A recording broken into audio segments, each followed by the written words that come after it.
É um dos rostos mais conhecidos da moda portuguesa, mas para lá de tudo isso, das passereles, das redes sociais e daquilo que se vê, é um homem que tem quebrado barreiras, criado a sua família com afinco e tem inspirado gerações com a sua coragem, autenticidade e sem medo de mostrar ao mundo aquilo que realmente é. Hoje conhecemos um pouco mais do homem por trás da imagem, alguém que deixa sempre uma marca por qualquer sítio em que passe. Luís Borges, seja muito bem-vindo aqui à Rádio Observador e ao Em 40 Minutos. É um gosto receber-te por aqui. Tenho já uma pergunta para te fazer, porque é uma curiosidade, e vamos falar aqui sobre música. É a primeira pergunta que eu tenho para te fazer.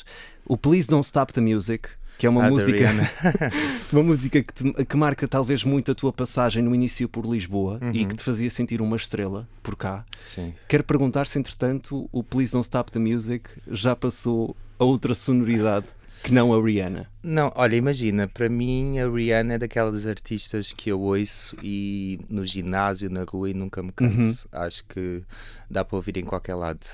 Realmente ela marcou, porque na altura eu até tinha um MP3. Sim. E eu ouvia imenso quando eu descia ao Chiado, porque eu morava no bairro Alto.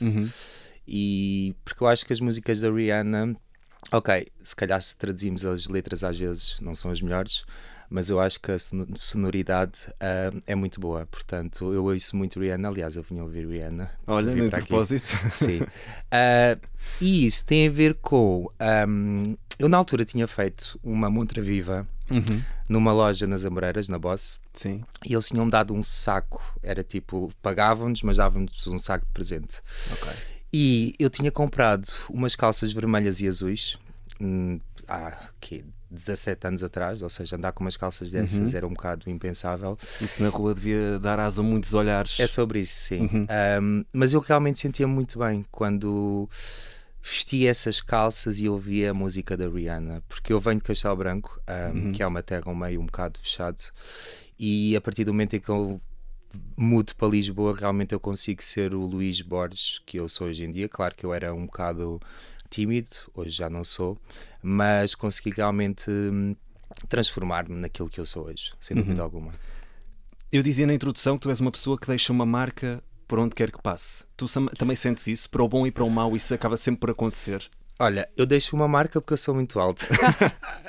Também, mas para além disso. Eu acho que há uma coisa que eu gosto, e não vou mentir, e as pessoas se calhar vão dizer, que maniento, mas eu gosto de estar nas vistas. Mas eu acho que é uma coisa natural. E muita gente, e por exemplo os meus amigos que me conhecem muito bem, sabem os meus momentos maus e dizem, tu não transpareces que estás mal. E eu acho que... Nunca ouves aquela expressão, tu hoje não estás nos teus dias, por exemplo? Se estiver com os meus amigos, se calhar sim. Os mais próximos. Sim, mas por exemplo, sei lá, se eu for a um evento ou a um restaurante, as pessoas não vão perceber.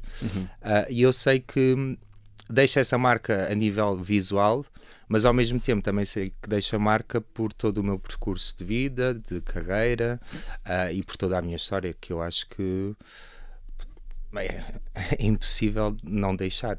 Sim. Não me quero achar, mas acho que é impossível não deixar. E nós já vamos abrir o capítulo dessa tua história e, como eu disse na introdução, é altamente inspiradora para muitos jovens que até querem falar e apostar neste mundo da moda. Sim. Mas ia-te só perguntar aqui, para quem pensa e olha para o Luís Borges, pensa numa pessoa muito sem filtros, desempoeirada, que diz aquilo que tem de dizer, ainda há bocadinho disseste, eu vou dizer isto e se calhar vão achar que eu sou maniento, mas acabaste por dizer. Eu queria te perguntar se essa tua forma de ser já te favoreceu ou penalizou mais por seres assim uma pessoa que diz o que tem a dizer mais ou menos sem filtros? Então, ao início eu dizia tudo sem filtros e prejudicou-me, porque, sei lá, eu não pensava... Mas no meio profissional ou também na vida pessoal, em tudo? Eu acho que nos dois, mas na vida pessoal, como estou com os meus amigos e eles já me conhecem. Sim. Ou seja, já conhecem o meu humor sarcástico. Mas na vida profissional, sem dúvida alguma, porque, sei lá, sou uma pessoa que odeia injustiças e se eu vejo uma injustiça no meio profissional eu vou dizer.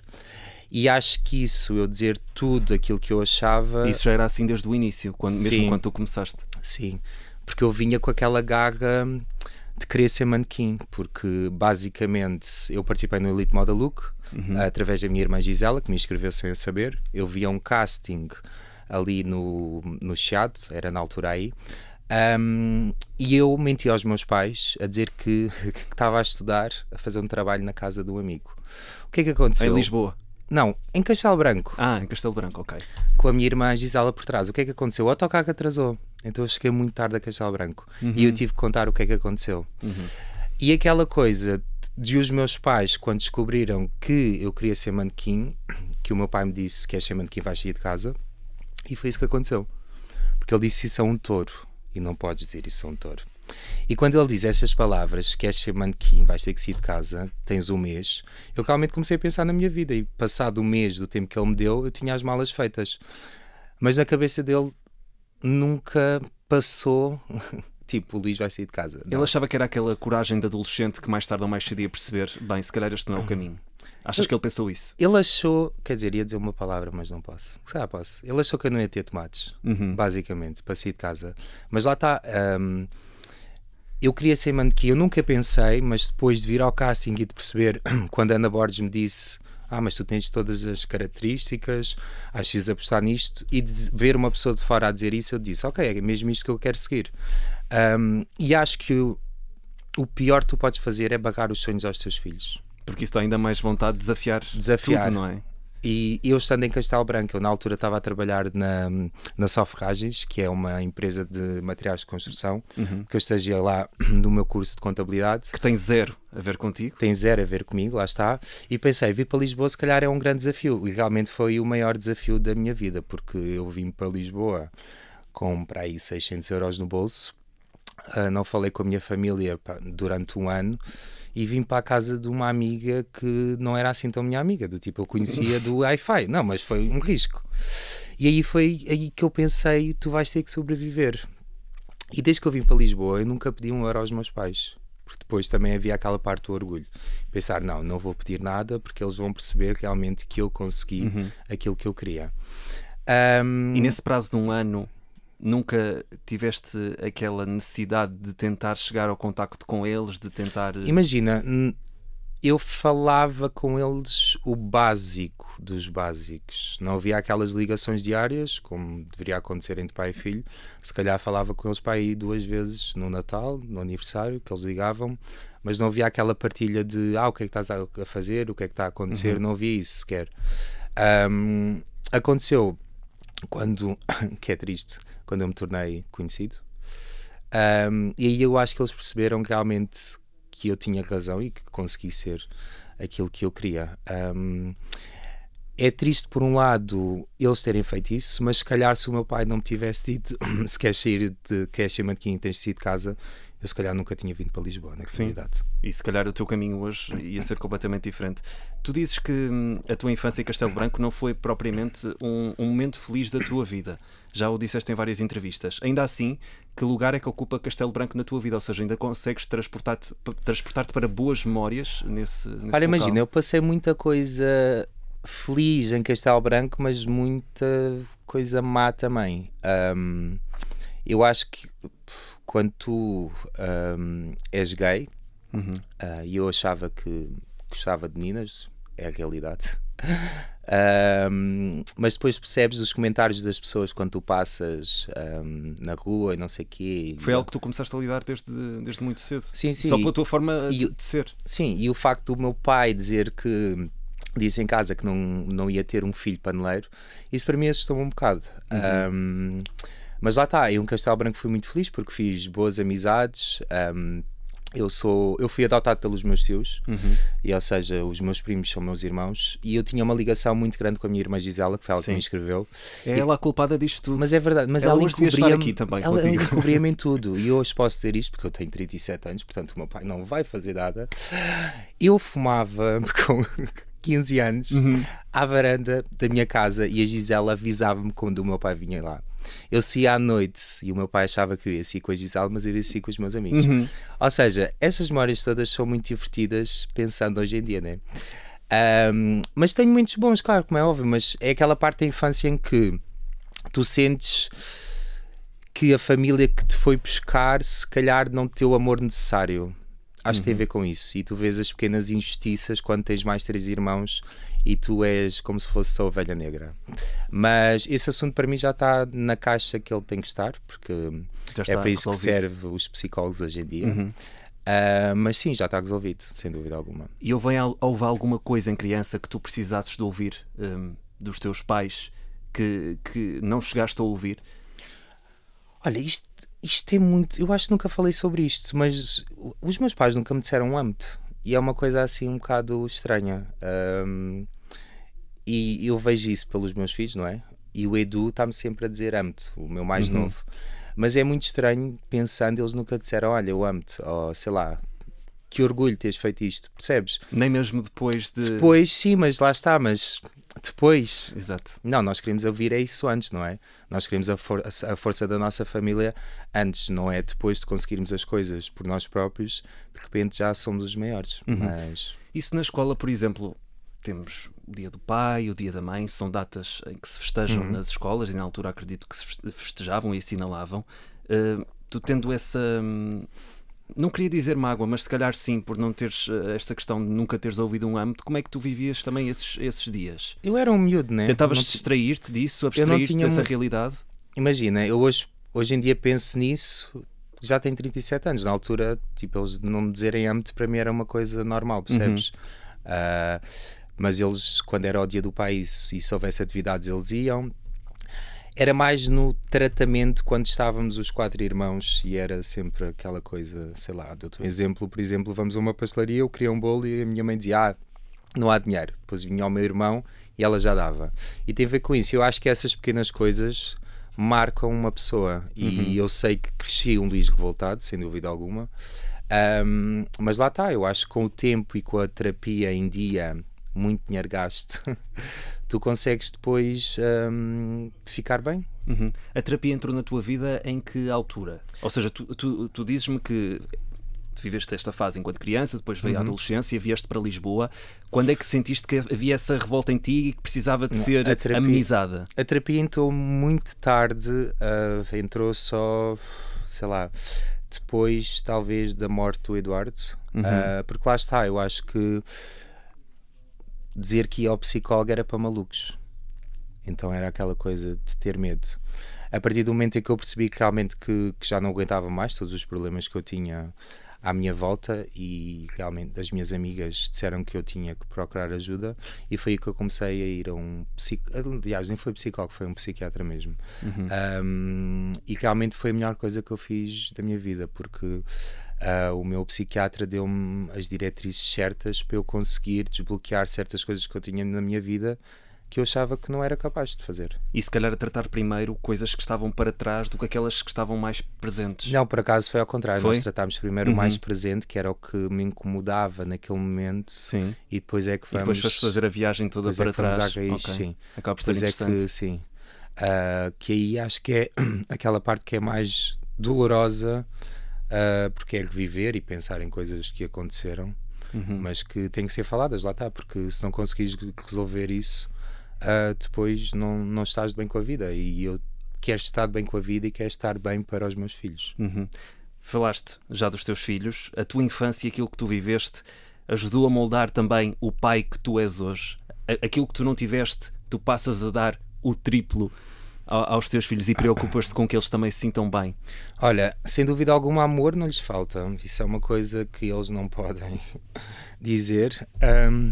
Agora, a nível material, sou muito regrado, porque acho que a Lu e o Edu vieram da Guiné-Bissau, o Bernardo é português, mas eu vejo tantas crianças que não têm nada, e o Edu e a Lu não tinham nada, e eu acho que aquela coisa de darmos tudo aos nossos filhos, por exemplo, sei lá, no aniversário, no Natal, eu acho que isso é um exagero, e eu não faço isso em casa.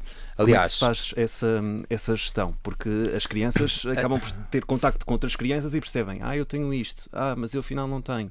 Como é que mas eu acho que estares a comparar com outra pessoa não é bom, e é isso que eu explico aos meus filhos. Nós somos todos diferentes, e cada pessoa é uma pessoa. Que é a mesma coisa, por exemplo, quando a Lu levava amigos lá à casa e que eu via, tu tens uma sala gigante, e eu explicava à Lu, há amigos teus que não têm o que tu tens e tu tens de perceber isso. E tudo o que está aqui em casa foi porque o papá trabalhou para conseguir ter. Porque eu acho que eles têm aquela ideia de o meu pai, nós temos esta casa, temos uma boa casa, e nós não vamos ter que fazer nada porque o meu pai faz tudo. E não é isso, não, a educação não é essa. Eu tenho uma empregada, mas eu já lhes disse, a empregada não é vossa, a empregada é minha. Vocês um dia, se quiserem ter empregada, vão ter que trabalhar para isso. Porque eu acho que é aquela coisa dos miúdos terem as coisas muito fáceis. E com os meus filhos não é assim. Por exemplo, no Natal, eles só têm presentes se tiverem boas notas. Já aconteceu 2 natais disso não acontecer. Não há boas notas, não há presentes. No aniversário a mesma coisa. As férias dependem das notas finais. E eu acho que com isso eles começam a perceber, ok, eu realmente tenho que me aplicar, porque eu sou um pai muito brincalhão, gozão, imagina, não sou aquele pai, a Lu que é menina, se ela quiser usar um crop top, uma mini saia, não vou proibir, não sou esse pai. Sim. Mas quando é em relação à escola, sou muito duro com eles, sem dúvida alguma, porque eu quero realmente que eles sejam alguém, e porque, por exemplo, eu tirei o 9º ano, ia passar para o 10º ano e fui obrigado a ir tirar um curso profissional porque os meus pais não queriam pagar os estudos. E eu não quero que isso aconteça com os meus filhos, percebes? Lá está, eu não quero que por aquilo que eu passei que eles passem, mas eles também têm que fazer o mínimo, como é óbvio, não é?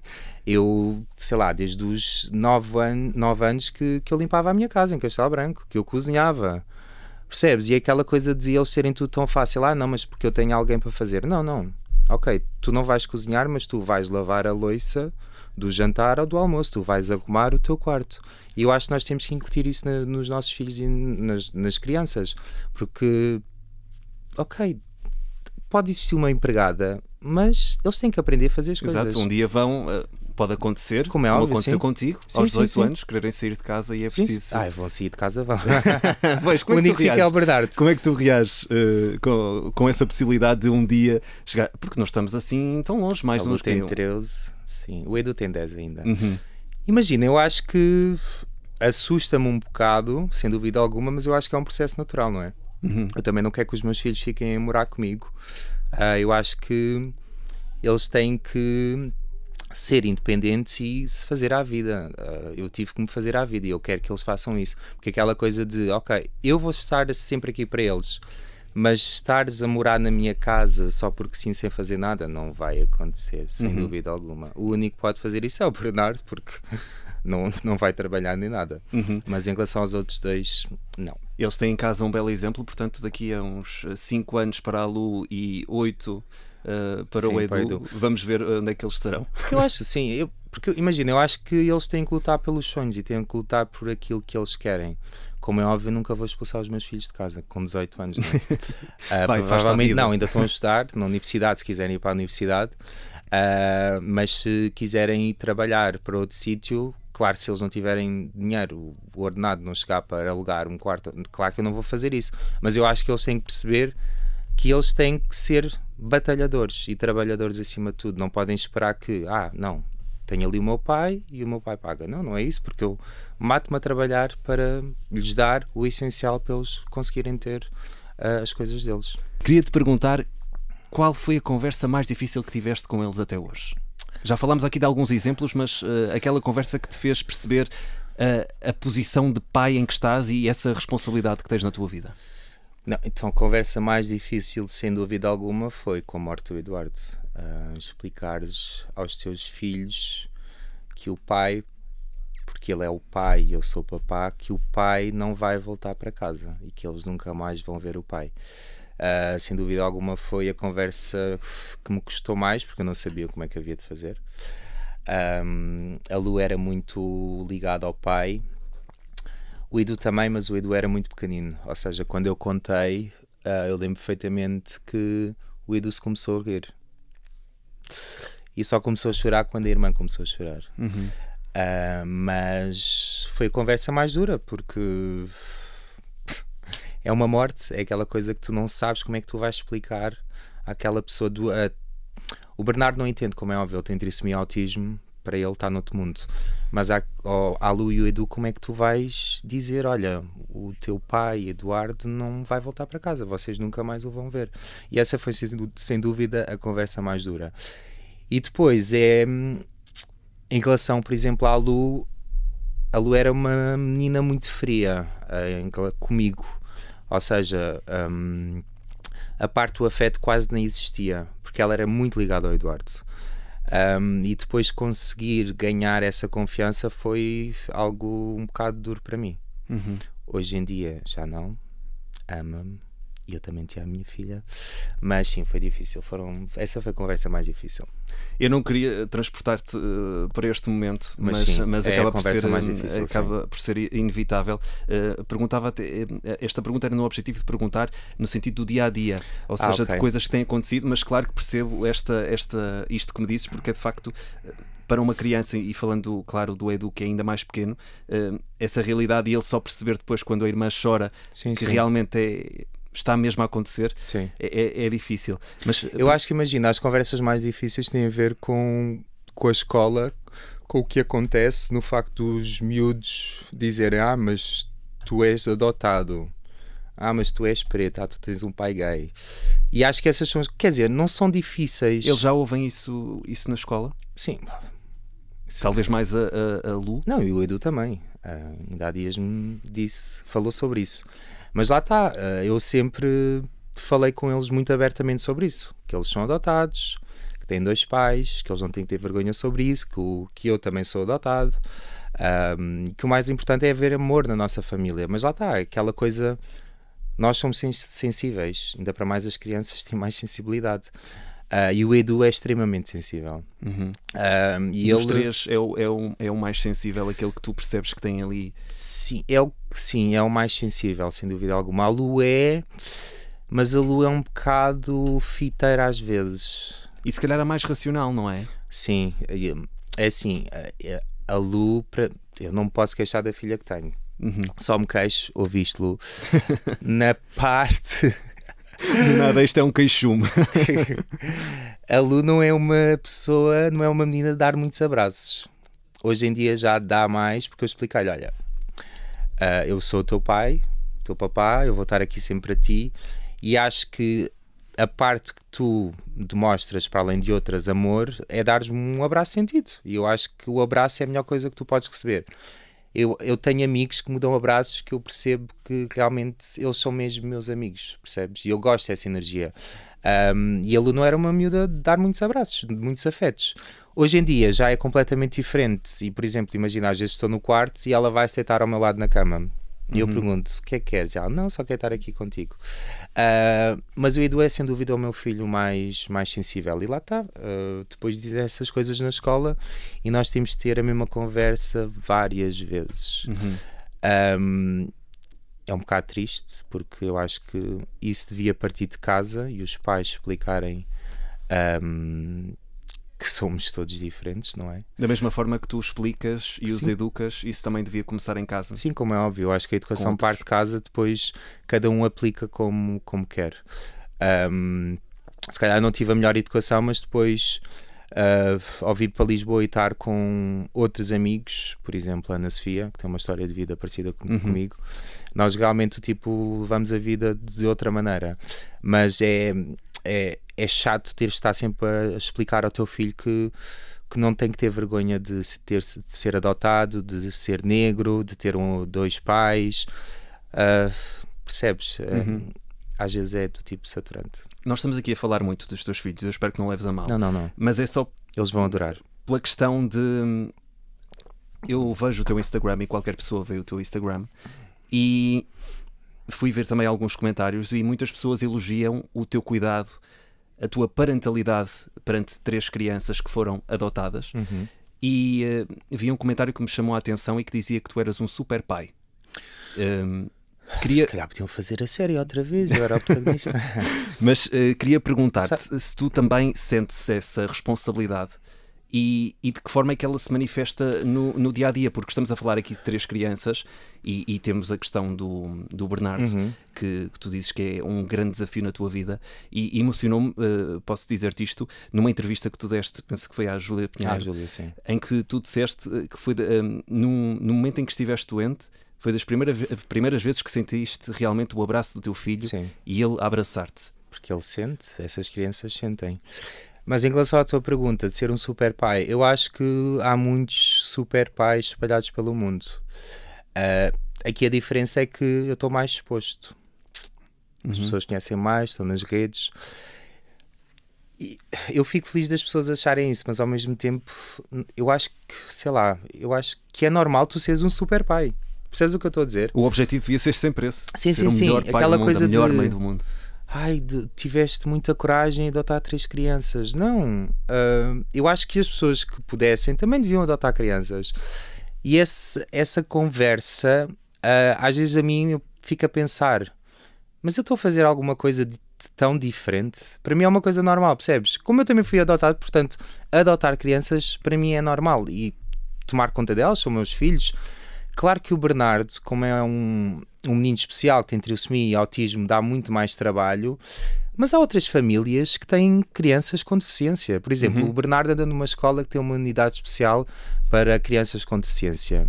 E o Bernardo fez 15 anos no dia 13 de maio. Normalmente eles fazem um bolo e os pais vão lá cantar os parabéns. Eu fui lá e eu fiquei chocado, coração partido, com as crianças que estão lá.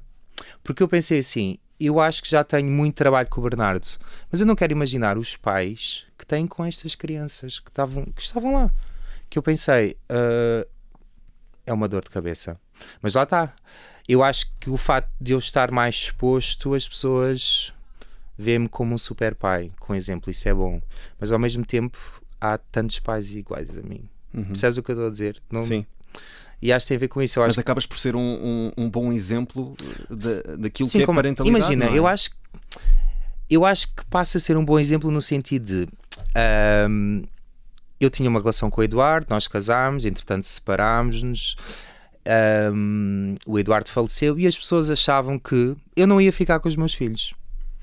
Mas quê? Tipo, os meus filhos são que lixo? Ok, agora adote e depois o outro pai morreu e eu vou o quê? Pô-los numa instituição?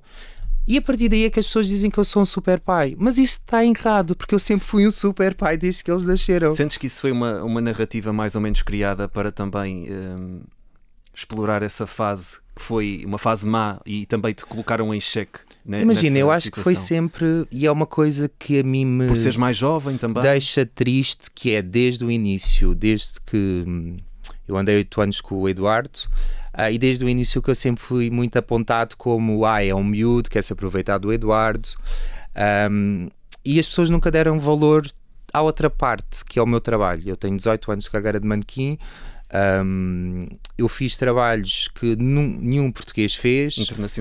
Internacionais, eu estive no ranking dos 50 melhores do mundo, e as pessoas, cada vez que saía uma notícia minha, era sempre, o outro que estava com o velho. Não sei quê, do tipo, ele quis do tipo explorar o velho. Não, o Eduardo tinha o trabalho dele, eu tenho o meu trabalho, eu ganhava muito dinheiro. Eu não tenho que estar a falar do tipo quanto é que eu ganhei na moda ou deixei de ganhar, mas essa coisa das pessoas quererem atacar só porque o Eduardo era 21 anos mais velho do que eu e eu era tipo a criança aos olhos deles, a mim deixava-me muito triste realmente. Hoje em dia sai uma notícia e continua a haver comentários por causa do Eduardo, e eu penso assim, gente, porquê? E tem a ver com isso. Eu acho que as pessoas desde o início, porque o Eduardo já era uma pessoa famosa, e quando eu entrei na vida, lá está, é aquela coisa que tu não podes andar com alguém mais velho que tu, porque é logo por interesse. Não, realmente eu e o Eduardo apaixonámos-nos, vivemos uma bonita história de amor, construímos aquilo que nós tínhamos em mente. Chegou a um ponto que percebemos que não dava. Óbvio que o Eduardo expôs-se muito na internet, e disse coisas que não eram verdade. Como eu não reagi, as pessoas acreditaram que tudo o que ele disse era a realidade. Paguei por isso, lá está, mas Se as pessoas acham que eu sou herói, do tipo, ai, tão bom pai, não sei o quê, mas porque é que também não veem o outro lado? Não, ok, eu sou o Luís, que sou pai, mas eu também tenho uma carreira do tipo 18 anos. E é isso que me deixa magoado com Portugal, com os portugueses, sem dúvida alguma. E essa mágoa também existiu, por exemplo, com a imprensa? Ou seja, quando essa situação aconteceu, tu tiveste muita dificuldade em depois em estabelecer essas relações e até dar entrevistas? Sim, eu tive pai 4 anos sem dar entrevistas. A mim o que me deixou chateado foi, na altura, eu tinha uma relação com o Eduardo de amigos, porque nós tivemos que chegar...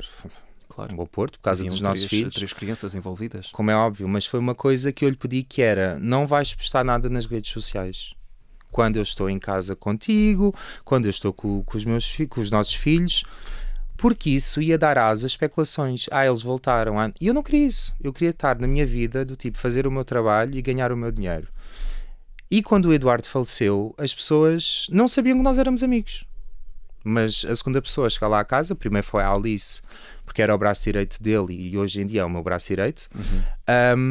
Ela tinha a chave de casa e basicamente ela depois ligou-me. Eu estava no casamento da Matilde Breiner, porque eu tinha que ir lá à casa, que ele tinha falecido. E o que me chateou foi as notícias que saíram logo, porque o corpo ainda estava em casa. Ainda não tinham ido lá buscar e as notícias eram: a culpa disto é do Luís Borges, não sei o quê. E eu penso assim, a sério, o Eduardo estava numa depressão realmente profunda e eu sabia disso e tentei ajudar da melhor maneira. Hoje em dia eu já passei por isso, e se calhar teria ajudado de outra maneira, porque só quando tu passas é que tu percebes o que é que tu estás a passar e a sentir. E eu realmente... ter uma depressão é das piores coisas que tu podes ter. Mas a verdade é que eu sempre estive ao lado do Eduardo. Eu e a Alice, posso dizer aqui, eu e a Alice sempre estivemos ao lado do Eduardo. As outras pessoas que eram tão amigas dele, onde é que estavam? Nunca falei disto, mas é uma coisa que é uma mágoa, porque eu sempre estive lá. As pessoas não sabiam, mas eu sempre estive lá. Mas os outros amigos que ele tinha, que enchia a casa, que pagavam, que iam ao salão dele, que ia às festas, e esses amigos onde é que estavam? Quando ele mais precisou. Eu sempre estive lá. E eles? Essa é a minha questão. Portanto, as pessoas, em vez de me atacar e de falarem disto ou daquilo do Luís Borges, se calhar deviam era pensar onde é que estavam os outros amigos. E é isso. Sobre este assunto. Esta mágoa que tu tens, mas que acredito que com o tempo também... É porque eu acho que as pessoas são muito injustas e na internet a coisa... As pessoas não têm noção dos comentários que muitas vezes escrevem e do poder que as palavras podem ter na pessoa que está do outro lado, nem no estado em que a pessoa pode estar naquele momento. Porque há dias em que podemos ler um comentário e em que aquele comentário não faz moça. Sim. Há dias que um comentário que até pode nem ser tão mau pode-nos deixar destruídos. Sim, como é e óbvio. esse é um lado das redes sociais que as pessoas deviam, se calhar, instruir-se mais e perceber o poder que isso tem, porque de facto Não, e falamos tanto de empatia e olhar para o próximo, não sei o quê, e quando acontece alguma coisa de mal na vida de alguém, são as primeiras pessoas a ir escrever comentários de ódio. E é isso que eu me pergunto, onde é que nós vamos chegar? Olha, vamos caminhar aqui para as redes sociais. Tu és uma pessoa muito interventiva e que nunca deixa de dar as suas opiniões. É o que eu sinto quando olho para o teu Instagram e para as tuas redes sociais. Tu sentes que tens uma responsabilidade social, podemos dizer mais ou menos política, nesta questão das redes, por seres alguém conhecido? E se alguma vez já te fez silenciar alguma opinião por seres alguém conhecido? Olha, eu acho que às vezes temos de ter cuidado com o que é que escrevemos ou dizemos nas redes, não é? Voltamos ao ponto. Amplificado de uma maneira... Uau. Hoje em dia tenho mais cuidado com aquilo que escrevo e que digo, porque a comunicação social escreve muita coisa. Mas eu acho que realmente nós temos uma responsabilidade e temos que lutar por aquilo em que nós acreditamos. A mim faz-me mais confusão ter pessoas que têm voz em Portugal, maiores que eu, de seguidores, e tu não vês elas manifestarem-se sobre assuntos que são muito importantes. Comunidade LGBT, racismo, xenofobia. Isso para mim faz-me impressão, porque são assuntos importantes. A guerra. Não dá. E isso a mim incomoda-me. Eu falo daquilo que eu acho que tenho que falar, partilho aquilo que eu acho que tenho que partilhar. Às vezes do tipo, é um balance, não é? Sim. Mas sem dúvida alguma eu tento, com as minhas redes sociais, ajudar outras pessoas e apoiar, sem dúvida alguma. A causa LGBT é uma causa que me diz muito respeito. E que outras pessoas que, por exemplo, imagina, tenho muitos amigos que eu nunca vi do tipo um story sobre a causa LGBT. Why? Porquê? E isso deixa-me a pensar. Dá que pensar. Porque é que tu não publicas sobre isso? Porque vais perder seguidores? A verdade é que cada vez que eu publico alguma coisa, por exemplo, sobre transexuais, eu perco seguidores. Mas então? Não deixas de o publicar? Como é óbvio. Então, mas eu não posso pensar só, ok, os seguidores são importantes porque depois fazem parte do meu trabalho e dos valores e não sei o quê. Mas... E também quando se constrói uma comunidade, vamos falar aqui de seguidores, tu queres pessoas que se identifiquem contigo e com o teu conteúdo, como que é interajam contigo nesse sentido, não é? Sim, Portanto, é importante ter as pessoas... Sim, mas o problema é que se calhar depois quando tu se calhar tens muitos seguidores e tens a tua faixa de, como é que se diz? Não é faixa etária que eu queria dizer, mas homens e mulheres. A diferença entre homens e mulheres. Que vês e do tipo, se calhar é muitos homens e são homofóbicos, se tu publicas uma coisa sobre os gays, eles vão te deixar de seguir. Percebes? E às vezes isso faz-me um bocado de confusão. Desculpem. Desabafos do Borges aqui no Observador. No E40 Minutos. Em matéria de direitos, de igualdade e de percepções, e se calhar até podemos falar aqui de preconceito, tu acreditas que Portugal é um país tolerante ou é um país mais educado? São coisas diferentes. Eu acho que... Tu sentiste um bocadinho do preconceito no início do teu caminho na moda. Sim. E falámos agora aqui da questão também dos direitos LGBTQIA+, que é uma questão de que ainda suscita aqui muitas reações e há muitas lutas ainda a travar. Sim. Eu acho que Portugal está mais tolerante, diria eu. Mas acho que realmente temos muito que aprender. E aprender a respeitar o próximo, mas não é só dizer, é respeitar. Porque eu acho que isso é o mais importante. Quando tu dizes, eu respeito, não. As tuas ações é que vão... Eu vou perceber pelas tuas ações se tu me respeitas ou não. Mas lá está, eu acho que... E aqui não falamos só de redes sociais, falamos no mundo da sua globalidade enquanto sociedade. Eu acho que o mundo está de pernas para o ar, não é? Lá está, o mundo está de pernas para o ar e eu realmente quero que os meus filhos cresçam num mundo melhor e a minha contribuição é tentar educá-los da melhor maneira em relação a todos os temas e todos os aspectos.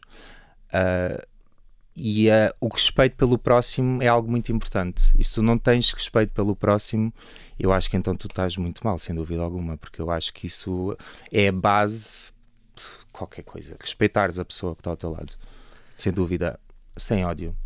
Vamos falar ainda sobre a tua marca. Quero perceber em que ponto é que estamos. Porque estamos numa conversa tão coisa. Sim, não, mas temos de falar. Acho que Sim. É também quando falamos sobre ti, Luís Borges, claro que a marca Fucking Gorgeous está aqui associada. Eu sei que há esse desejo de projeção internacional, de estar lá fora, noutros mercados, de dar a conhecer a outros públicos. É esse o teu grande objetivo para este ano 2025 e quem sabe para 2026? A Fucking Gorgeous, eu quero que ela seja várias coisas. Quero que seja uma marca internacional, sem dúvida alguma, mas ao mesmo tempo eu queria Fucking Gorgeous também para dar a mostrar que imagina que as pessoas que têm menos oportunidades possam ter o holofote. Eu vou dar um exemplo. Eu fiz um desfile na Moda Lisboa com a antiga Calm Me Gorgeous, entretanto eu vi esse desfile. Pronto. E o que eu pensei foi, há tanta gente que gostava de pisar esta passarela e não tem oportunidade, porque os castings da Moda Lisboa nós sabemos, ou tens altura ou não tens, não desfilas.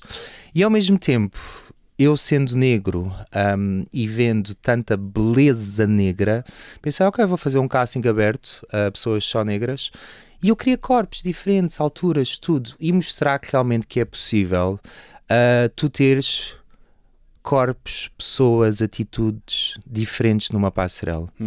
Porque lá está, é muito giro quando nós dizemos sim, agora vamos meter uma manequim plus size. Mas porquê é que as pessoas querem meter uma manequim plus size? Porque lá fora vieram, não, nós agora vamos meter uma manequim plus size porque a internet disse que não havia manequins plus size e nós não vamos comprar. E esse é o problema. E Portugal, desculpem dizer isto, em relação à moda acho que funciona um bocado assim, no sentido, eu acho que é para tapar os olhos, areia para os olhos. E eu não quero isso, eu quero realmente mostrar que é possível, que imagina, trans nos desfiles. É um tema muito delicado no sentido, por exemplo, porque uma mulher trans... Mas é delicado porque fazem disso um tema delicado? Sim, claro, mas tem a ver com, eu vou meter uma mulher trans, mas depois tu vês o desfile e essa miúda está com, se calhar, um fato que é meio masculino e de sapatos masculinos, quando as outras estão de saltos altos. Porquê? Porque uma mulher trans às vezes calça 43. Ou 44. Mas tu tens de pensar antes, então vou meter uma mulher trans, então eu vou comprar, vou mandar vir não sei de onde, porque há essa possibilidade, não é? Uns sapatos para ela calçar, para ela se sentir realmente mulher e que realmente é respeitada. Percebes o que eu estou a dizer? E a Fucking Gorgeous, quando eu criei, é para dar, para mostrar realmente que as pessoas podem ser tudo aquelas que elas quiserem, que podem ser fucking gorgeous.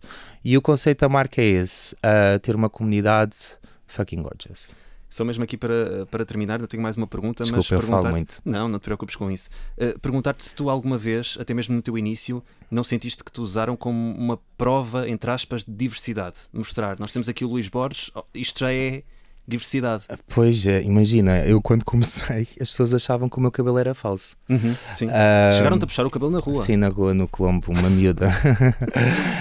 Mas lá está, é verdade, porque quando eu comecei não tinhas muitos manequins negros na moda. Aliás, quando eu fui lá fora, internacional, e eu desfilei para a Dior, éramos para aí 3 manequins negros. Com o passar dos anos é que eles perceberam que realmente que tinham que meter mais, e porque faz sentido. A época dos loirinhos, de olhos azuis, não, já acabou.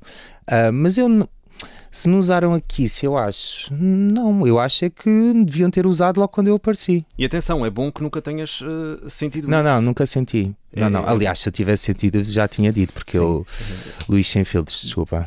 Conhecemos isso ao longo desta entrevista. Para fechar, estamos mesmo a ficar sem tempo. Imagina que daqui a 10 anos, ou se calhar até antes, porque já falaste sobre isso, que os teus filhos ouviam esta entrevista.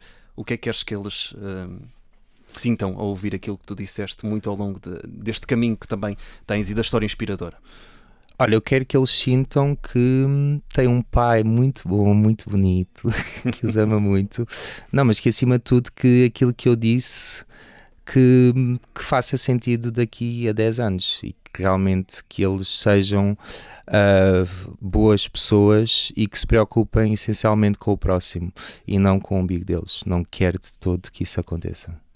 Luís Borges, foi um gosto receber-te aqui. Obrigado. Uma grande viagem convite. pelas tuas memórias, pela tua vida tão inspiradora e uma história de vida que é digna de se assinalar. Continuas com muito sucesso ao longo dos anos. Só preciso de uma medalha, não sei, Presidente da República, alguma coisa. Um dia destes. Um dia destes. Temos de tratar disso. Luís Borges, muito obrigado. Obrigado. E até breve. Obrigado, eu.